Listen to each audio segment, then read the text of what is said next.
And now, Pujya Atman Sri Swami Jyotirmayananda ji commences tonight's satsang with a Sanskrit-based chant. Om Purnamadaha Purnamidam Purnat Purnamudachyate Purnasya Purnamadaya Purnamevavashishyate. Om Shanti Shanti Shanti. We begin with Mystic Song by Sri Swami Lalitananda, played and sung by Sri Swami Umananda and Rajneesh. Our song tonight is called O Holy Mother Ganges.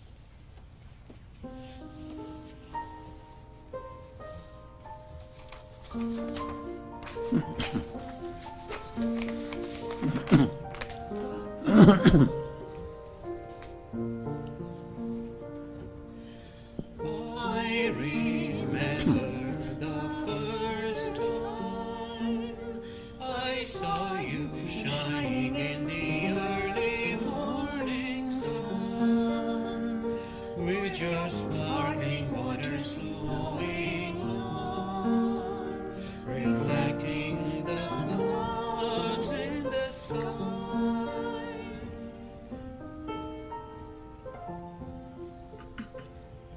The trees touch with you, dust in the Himalayan breeze, while the peacocks call to spring.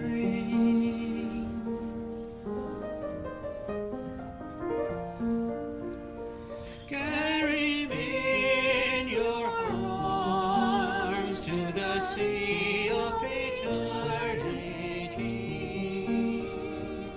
O Holy Mother Ganges, may I be free forever.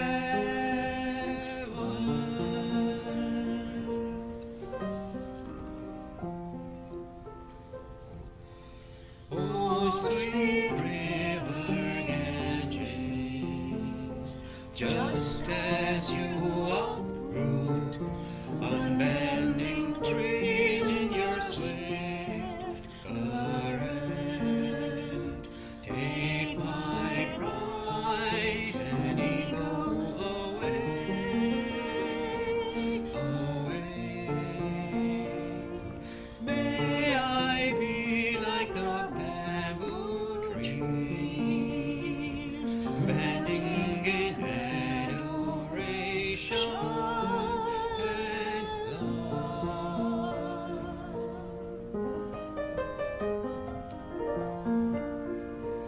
Carry me in your arms to the sea of eternity. O Holy Mother Ganges, may I be free forever.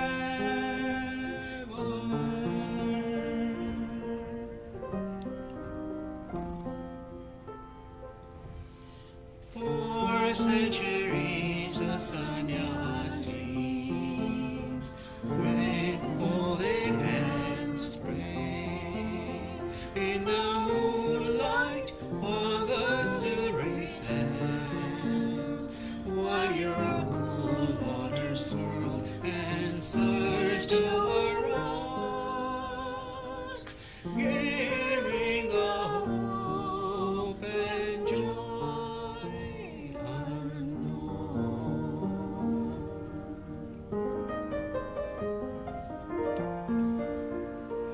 Carry me in your arms to the sea of eternity.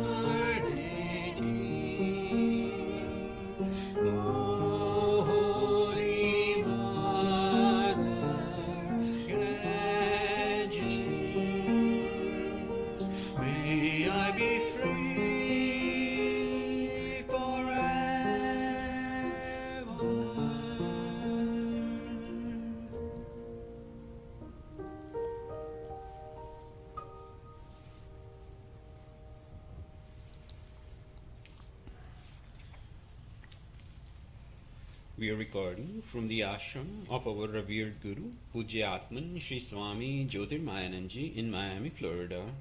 Today is April the 21st, 2020, Tuesday evening, and tonight Swamiji will be lecturing on the Yoga Vasistha. This is Series 2018, class number 233. And now, Pujya Atman Sri Swami Jyotirmayananda. Om Brahmanandam Param Sukhadam Kevalam Gyan Murtim Dvandvatitam Gagan Sadrisham Tattvamasya Laksham Ekam Nityam Vimalamachalam Sarvadhi Sakshi Bhutam Bhavatitam Trigunarahitam Sadgurum Tabnamami Om. Adorations to Sadguru, who is Brahman, the giver of supreme bliss, embodiment of pure consciousness, one without a second, vast as the ether, infinite, eternal, beyond the three gunas and their modifications, the supreme preceptor. Yoga Vasistha Upasham Prakarana, section 73. End of grief by Asanga. That's the highlight topic. Asanga Shastrena Dridhena Chitva. Ignorance is to be destroyed by the weapon of Asanga. Asanga is attachment, or void of attachment. There will be always a problem of attachment if somebody else is there around you, or if something around you. But if you understand, nothing is around you. It's a bad news. I'm joking.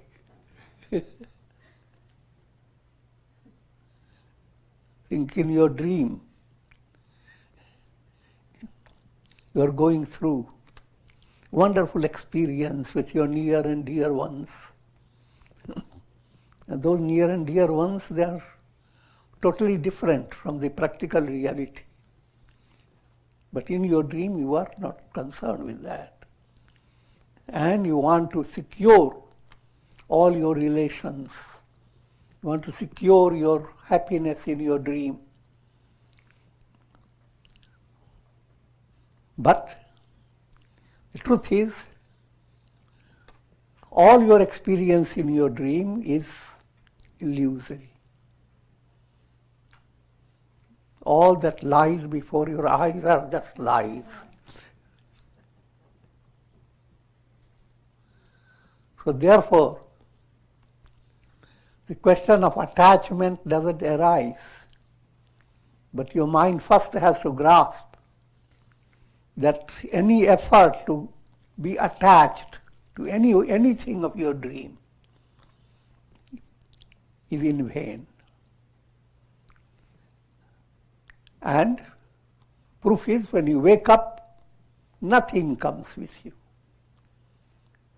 Even the dream needle stays behind the dream, in the dream world.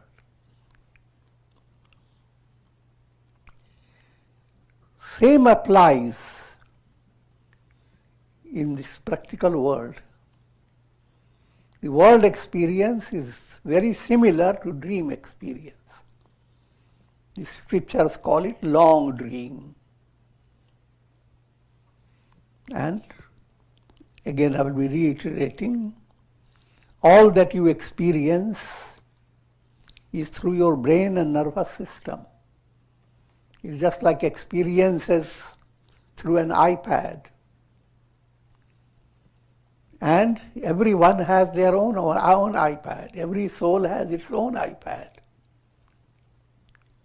What the world that you are being entertained by, all the programs that come through your brain and nervous system, they are not permanent realities. And you are far from it. You are just in your computer, see my peacock dancing. You become excited, you want to touch the nose of the peacock. You can't do that.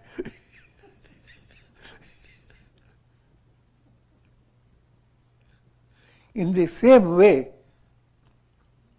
it seems so difficult to understand, but it has a simple rationality behind it. All that you are gaining, the world you are experiencing, the brain and nervous system, it doesn't look even good either.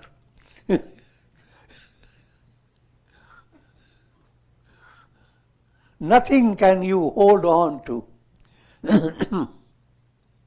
And nothing is real. It is being interpreted by your mind, thought waves of your mind.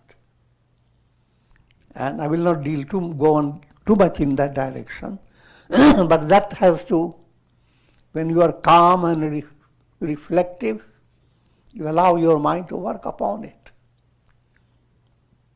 Because the world is illusory. It's like a cinema show based on projections of the vrittis of the mind, thought waves of the mind. Every time you go to sleep, you don't miss the world at all. Thought waves subside, but they are not terminated. Deep sleep only covers them up. Ignorance is like a covering. But in enlightenment, there is no covering. And you outgrow, as it were, of your entire projection world. You outgrow your mind. Understand what happens in sleep. In sleep, you outgrow your mind, outgrow your ego. You go beyond mind. That points to the fact that in reality, the real you has nothing to do with your mind, nothing to do with the intellect. The real you is the sky has nothing to do with the clouds. So that type of real I is ever detached, absolutely detached. And any question of attaching anything to the self, think of sending out few reflected suns and imagine that they will be welcomed by the sun god. Bring a reflected sun to shake hands with the sun. I'm giving you a joking way to understand. How can there be any attachment?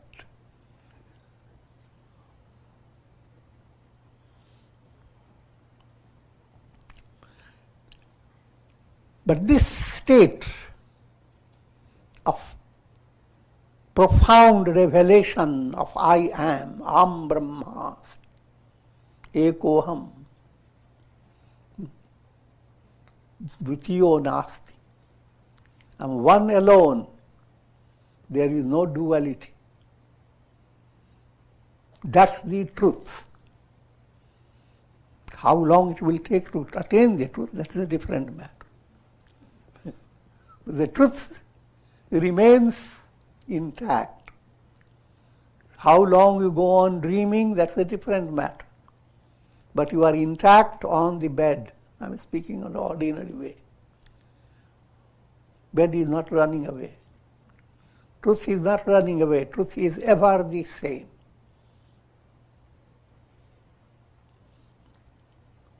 Now, subtle point is in your sadhana to promote that state even for a few minutes in your life by Shravana, Manana, listening, reflecting, and going into the search. Who am I? To have success, your life has to be involved with integral yoga. You have to have integration in your personality. It is a movement from discord to harmony. From lack of melody to joyous melody.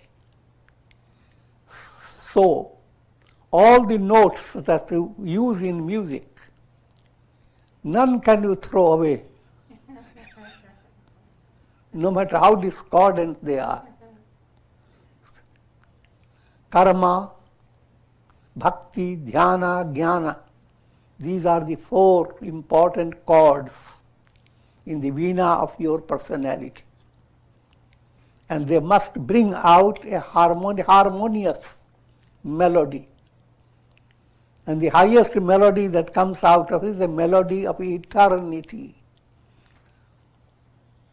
So integral yoga, when it becomes completely successful, that's the goal behind it. You completely move away from being interpreted by the mind, because the mind itself dissolves. It's not reality. But when we describe all that, listeners begin to imagine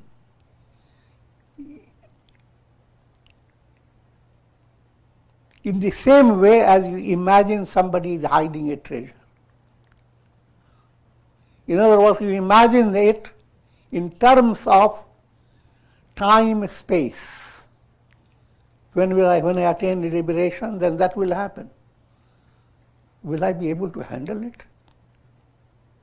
There are people who have asked questions also. Suppose liberation comes in.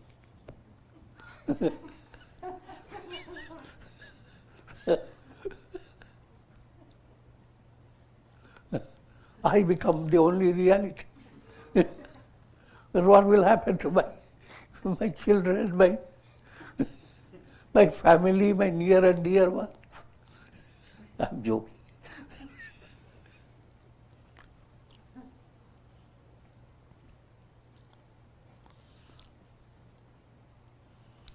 Keeping that in view, what I'm leading you to understand, that enlightened, you become enlightened, but your personality continues in this world. From outward appearance, nothing is changed. Only people who have sensitivity and heart-based, purified bhavana feeling, and they are led by good karmas, they will have the understanding of a saintly personality who can inspire their progress in life. But majority of people, they find sages just like them. But whether they find just like them or not, I've also pointed out the influence of sages on masses. That influence goes beyond palabras. A sage may say so many things only to a few people around, but his very presence has its effect on the world in a very profound way, because your mind is not separated from the world. So when you go into intense mental dejection, even though you have not shared it with others, it has touched many people.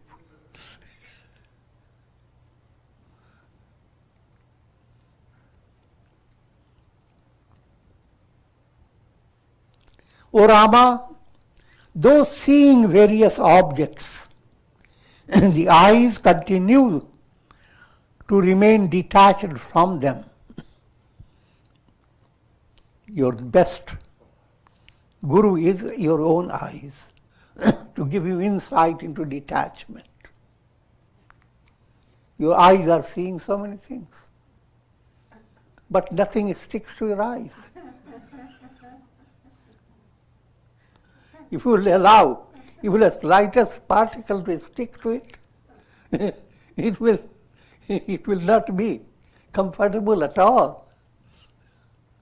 So your eyes have the capacity and a special quality to remain untouched, no matter what you have to see. Learn from it and understand, apply vision, not limited only to the eyes. Anything that you understand is also called angle of vision. So vision should remain untouched. And allows all the things that you can to study come before your vision. Look at them. See your anger, see your hate, see your pride, see your weakness. See the similarly of others.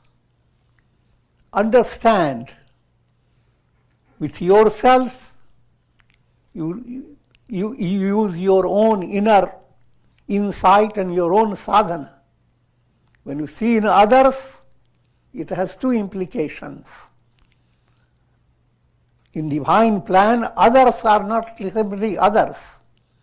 If you are seeing defect in others or interacting with them, your karma has drawn those people to you.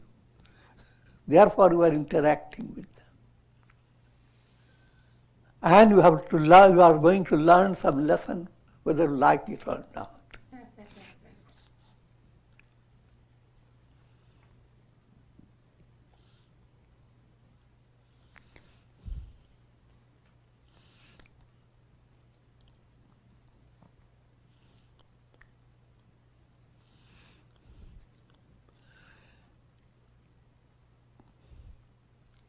In the same manner, although in the presence of various objects of the world, the mind of a sage remains detached from them, just like your eyes are detached, no matter whatever you may go on seeing.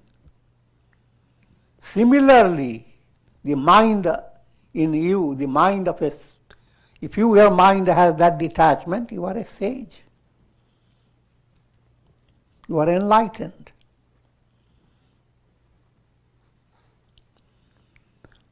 The surging waves of the ocean do not agitate a mountain standing by its shore.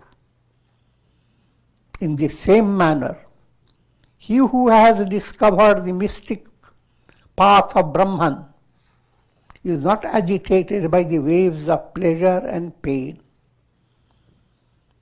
If you are pursuing the path of attaining liberation, then learn stability from a mountain. खड़ा हिमालय बता रहा है, डरो न आधी पानी से.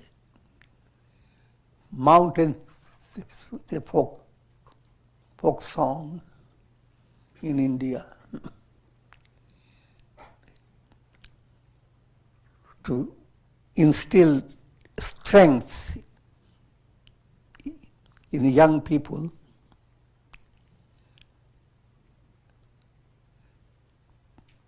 mountain Himalayas, standing up is giving you instruction. Khada Himalaya, Himalaya stands up, bata raha hai. And then sends out the loudspeaker. Daro na aadhi pani se. Do not be afraid of storms and rains.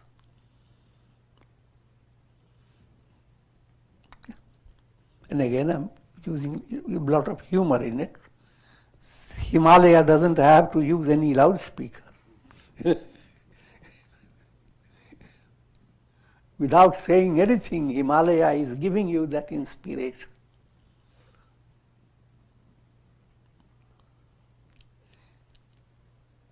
Now that's again allegorical description of stability that becomes your reality in your personality. Once that stability has become at the core of your personality, all things will come and go. You will be able to pass through all situations, and you will attain, you will not be born anymore. This will be your last birth. But even while you are facing challenges, deep down you remain untouched. But that's a subjective experience. Outside people cannot figure that out, because he also can sneeze.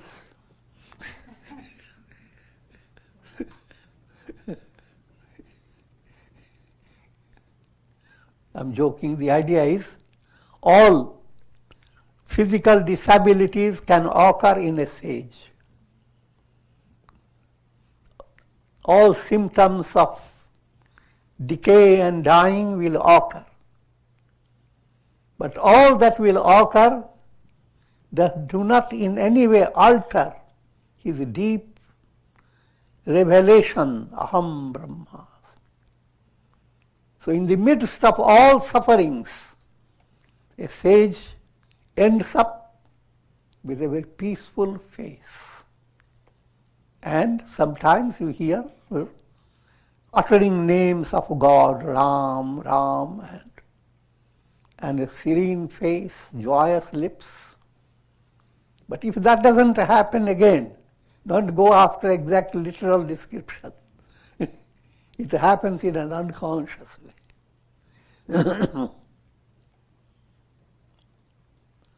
Otherwise, all people suffer from fear of mortality. This is a mortality virus. And this Yoga Vasistha gives you the remedy for it. All scriptures give you the remedy for mortality virus.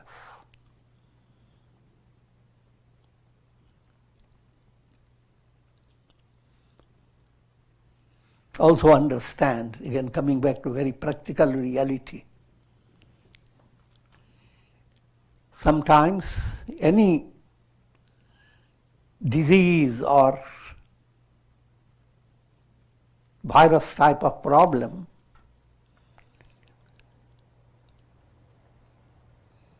creates so much fear in people that even though you are not touched by the disease, and still your life goes haywire. Your personality becomes weak. The balance, harmony of your vitals becomes disturbed. Three doshas begin to occur. Vata, Pitta, Kapha.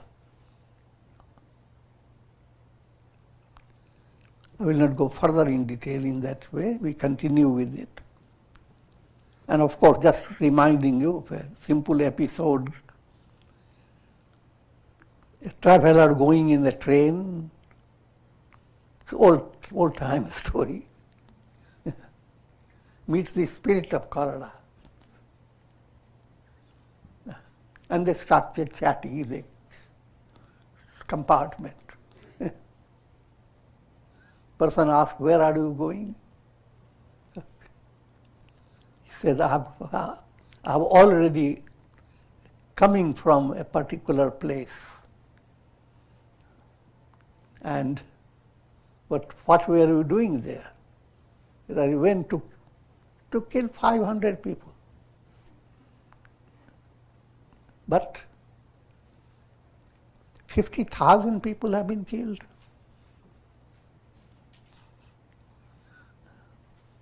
Kalra says, I did only what I was told to by Brahma.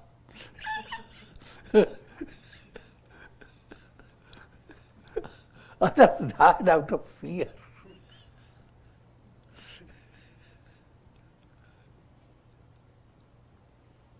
In brief, my message is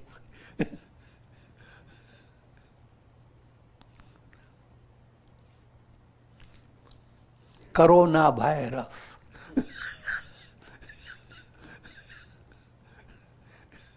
Same coronavirus, put it in Hindi language, corona, don't do, virus, don't indulge in the feeling of fear. Do not hold on to the sentiment of fear. Do not go after that type of sentiment.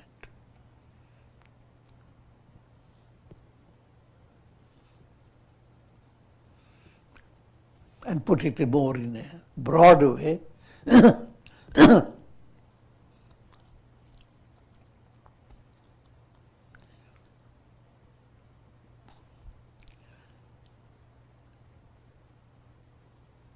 Mortality itself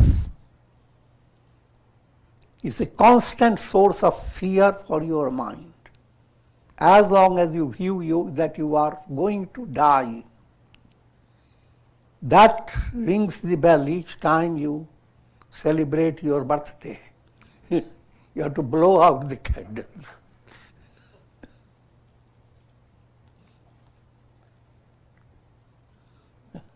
How long can you go on blowing? That's a different matter.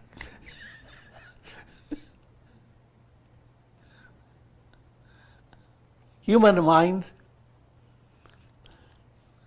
a major part of the human mind gets so involved by planning to secure your peace within your short time of life, and dread of death continues constantly.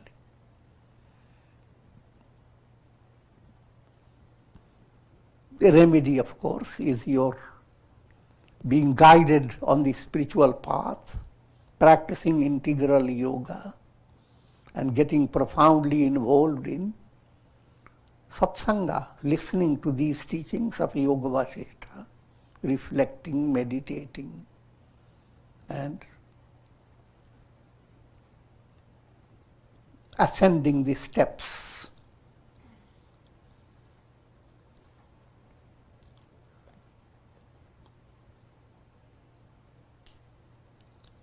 Even as Hiranyagarbha, cosmic mind, gives rise to numerous worlds and yet remains unagitated, so a sage remains unaffected in spite of his apparent involvement in various actions. All these are illustrations being given, allegorical illustrations. Cosmic mind, Hiranyagarbha,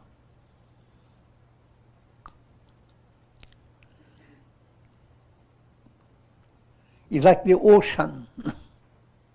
All minds are like little waves in that ocean.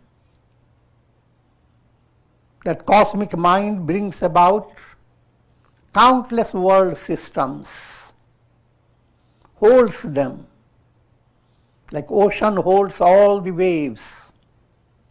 But at the same time, ocean in any way is not upset by the waves or touched by the waves.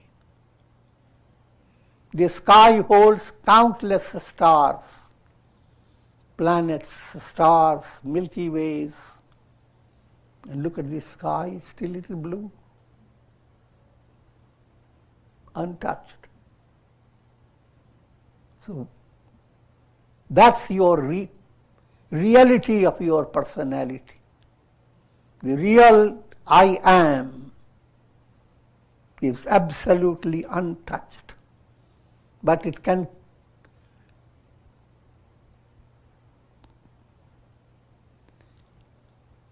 speaking allegorically, it can contain all the world, countless world systems. But all the world systems are illusory. Just like in You bring out dream world each time you go to sleep. Different types of dream world arise out of your consciousness. But you are completely untouched by them when you wake up. Yes, you continue with your memories, but that's a different matter.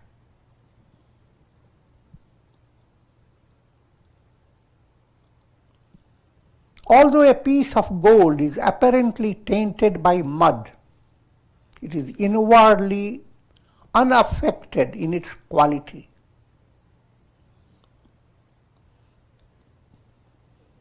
Another illustration, no matter how muddy or filthy in appearance, if you are buying something of gold, as long as you know that it is gold, you will go after, you will hold it with great pleasure.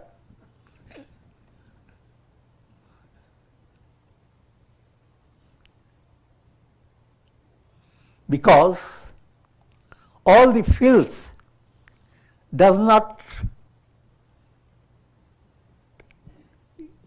render gold impure. Gold remains untouched. Its golden value remains the same. Similarly, who am I? The I in you is gold. Brahman, Atma, Paramatma. And 3 bodies and 5 sheaths, they have been wrapped up. These wrappings do not in any way render the self affected or impure. Self remains absolutely untouched.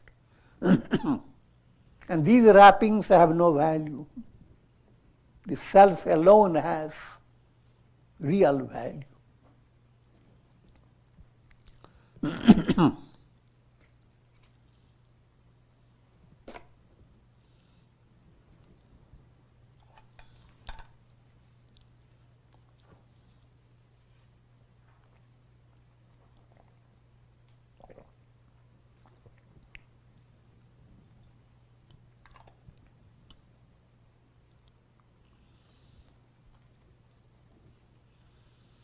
Just as one who has recognized a dear relative does not forget him, so too, having discovered the beloved self, one does not allow the knowledge to be forgotten. Simple little illustrations are there to touch your mind, to ring the bell. Many stories are told. Traveling, you are with a person close by, and every now and then look at the person, you don't like the person.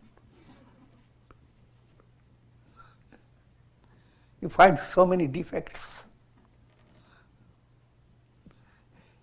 But somehow a communication starts taking place. And then you come to realize the person is your twin brother.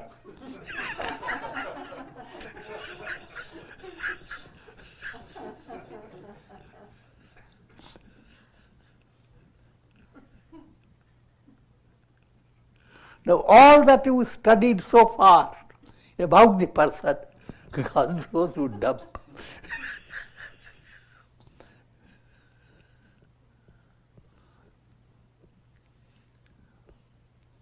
And that person is, every jiva is like that story of and the soul is that stranger. Your soul and the divine self are twin brothers. It's an allegorical. Even not only twin brothers, they are one and the same. You are the one projected in the other personality. But holding that type of simile, you are always with that stranger within you, but you don't like it. Until through spiritual movement, you realize that's the stranger who is the source of all love of yours. You have discovered that it is for the sake of self all become dear. That self is always there. And dear, the self is not known at all. So all the dear is outside.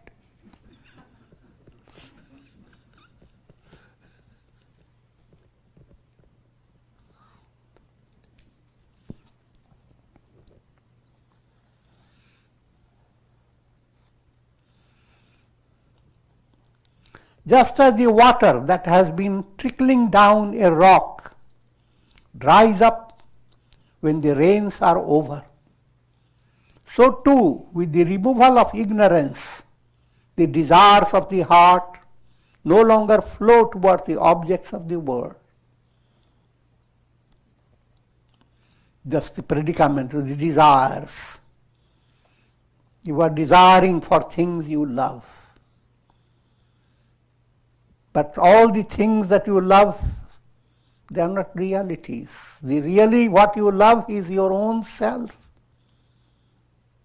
You have to understand when I say own self, it has nothing to do with selfishness. Your reality. So all your desires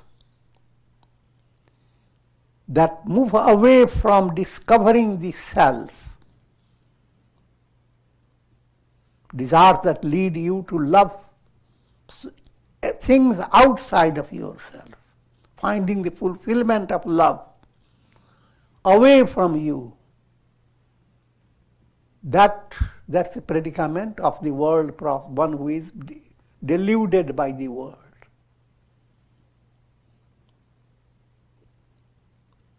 And so those desires end up creating a desert view.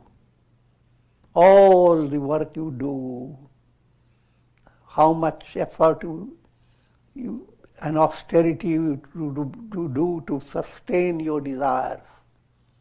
But ultimately, nothing can you take with yourself. Nothing real can you secure.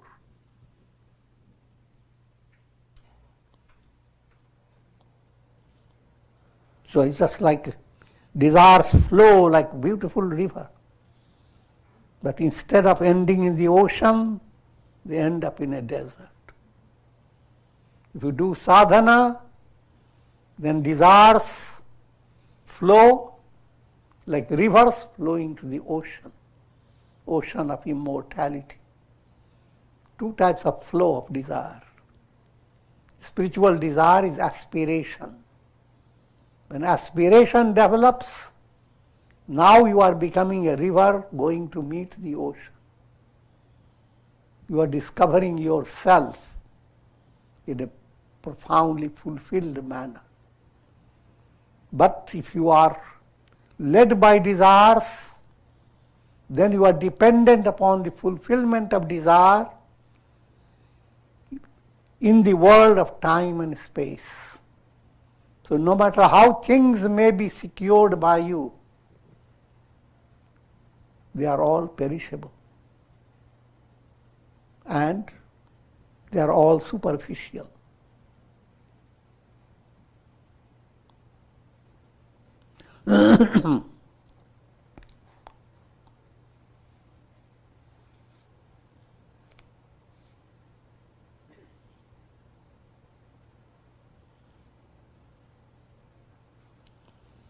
Just as a fruit that has been removed from the branch of a tree cannot be reunited with the tree, so too the spirit that has become liberated, torn from the tree of the world process, cannot be brought back again to its previous state of bondage. Now, giving insight into allegorical way describing the state of enlightenment.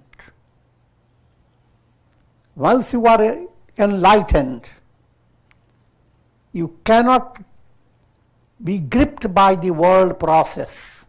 You cannot be gripped by ignorance.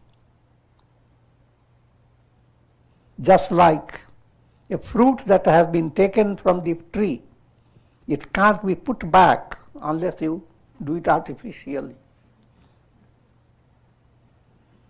And therefore, the divine mantra Mahamrityunjaya illustrates this point. Om Trayambakam Yajamahe, God with three eyes.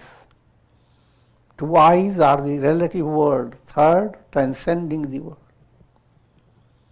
That God we invoke. Sugandhim Pushti Vardhanam. We invoke so that you are become spiritually nourished and waft fragrance. Your life should be a source of inspiration and upliftment to yourself and to others.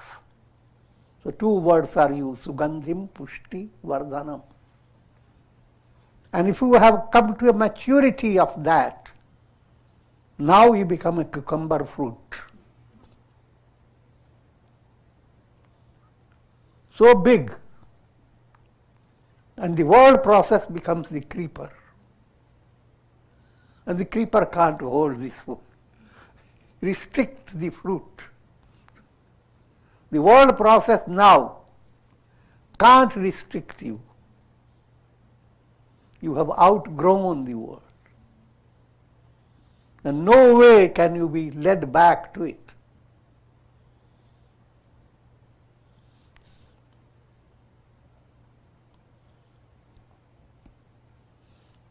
So once you become liberated, you cannot be reunited with the tree of the world process.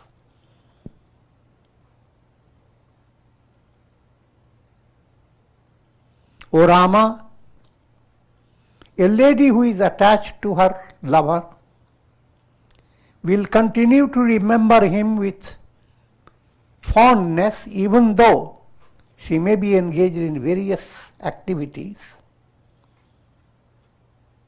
and various challenges. What the scripture is telling you, think of the role of love.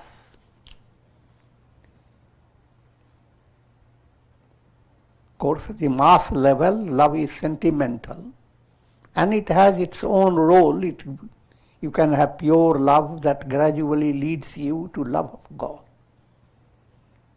That's a different matter. But what being highlighted, that if you are drawn to love, it's a matter of your heart. Nobody can push a person away from where his or her heart goes.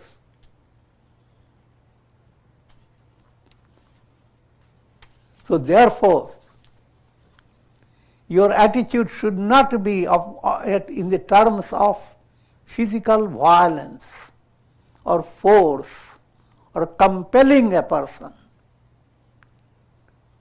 You can do so, it may seem to your eyes that you have accomplished it. But unless the heart changes its angle,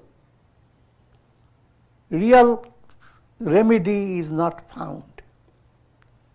Implying if you have disharmony in love, force will not bring harmony. It's love will bring harmony. You have to figure out a bigger way of loving.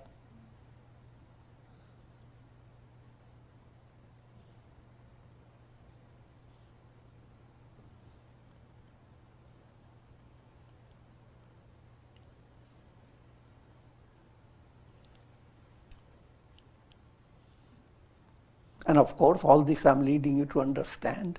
The bigger way of loving is Godward love. Recognize anyone whom you love, you are loving God, and your love is fulfilled by allowing yourself to be good, and people whom you love, near and dear ones, they should evolve in a spiritual way. Then love is being practiced in a right way.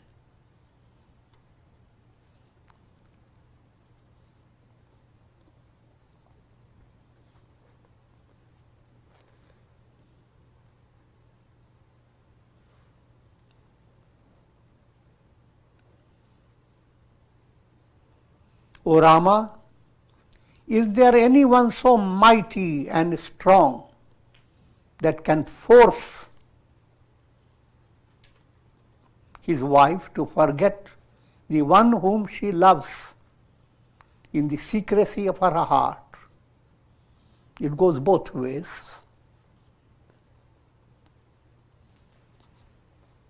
Which means it applies to men, it applies to women.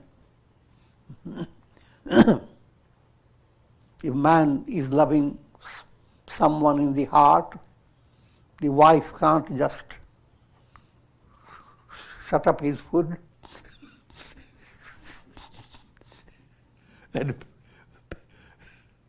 but his wife should develop a bigger heart. Goodness triumphs. Loving heart triumphs. But love means it has to have a fragrance of a spiritual quality.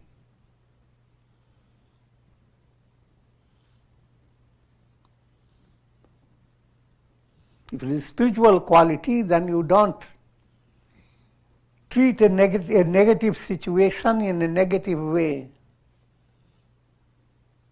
You conquer hate by love. You conquer anger by forgiveness, forbearance. You conquer challenging situations by humility. So that type of strength is difficult to understand by the masses. But that's the real strength. Otherwise, people go on reading the news and go on hating people, go on waiting to see those people punished in a terrible way. But there is no tender heart to understand that no life should be subjected to misery.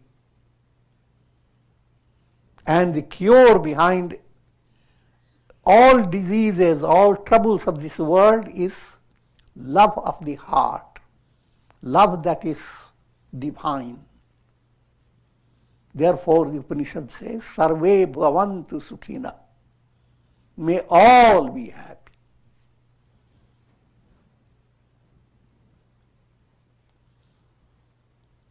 And to secure anything profound requires patience and your own inner spiritual movement. Patience with austerity. But goodness should not move away from you.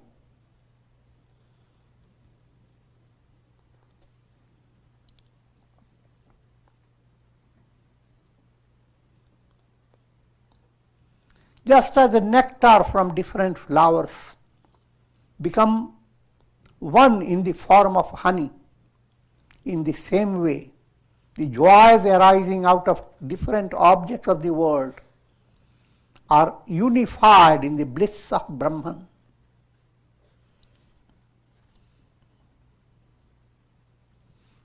Simple point is being given. All the pleasures that you experience in the world, they are like nectar in different flowers. And Godward joy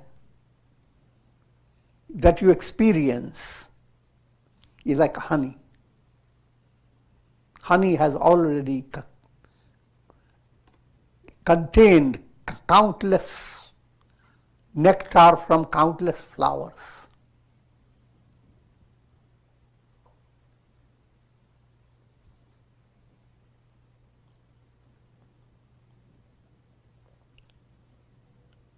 He who has tasted the bliss of Brahman does not need to turn to the pleasures of the senses. All pleasures of the senses they are called alpam, little. You put them all together and you are capable of enjoying them. Compared to experiencing the state of realization, aham brahmasmi. All reflected suns and all their thrill and joy put all together compared to just simple sun, shining sun.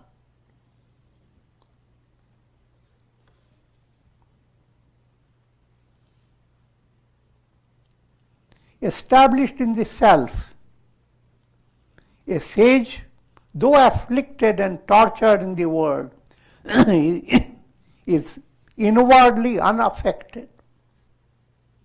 Though seeing his body perish, he remains united with the imperishable self. Simple way to understand, though all the clouds thunder and create turmoil to the sky remains just the same. That state becoming your I am, aham brahmasmi. Your ego I am takes you to mayhem through Maya. Real I am is ever eternal, absolute, the truth. So, and that's the task before every individual. Come out of this mayhem of your aham and discover aham brahmasmi. I am Brahman. With this I conclude.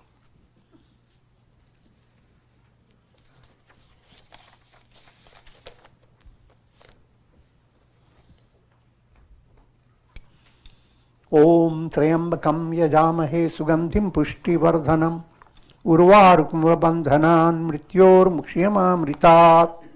Om. I'm offering prayers in these difficult times of virus. May God's grace shower compassion on all of you. Karunamaya ras. Coronavirus should turn to Karunamaya ras of God. And you must realize that all adversities, if you have faced them properly, will make you wiser, much spiritually much more enriched, and all end up into experience of diving into divine love. Om Trayambakam Yajamahe Sugandhim Pushtivardhanam Urvarukmabandhanan Mrityor Mukshiyamamritat. Om Sarve Bhavantu Sukhina Sarve Santu Niramaya Sarve Bhadrani Pashyantu Ma Kashchid Dukha Bhag Bhavet. Om Shanti Shanti Shanti.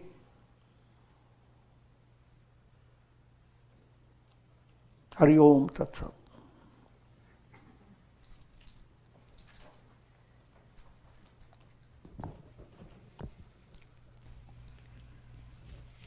Would anyone like to ask a question of Swamiji?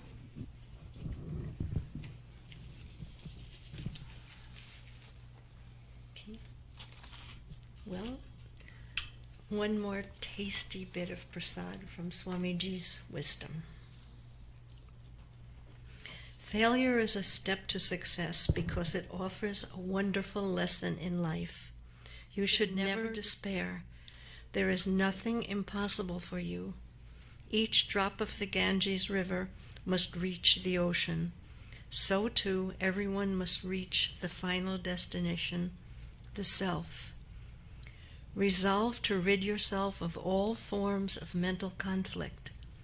Let the breeze of divine feeling flood your being. Pulsate with grace and power. Radiate peace and bliss. Manifest your spiritual grandeur through your thoughts, words, and actions. Move on from success to greater success, from joy to greater joy, from peace to more abundant peace. Do not be satisfied with degrees of perfection. Move on to the endless expansion of the soul. And we conclude.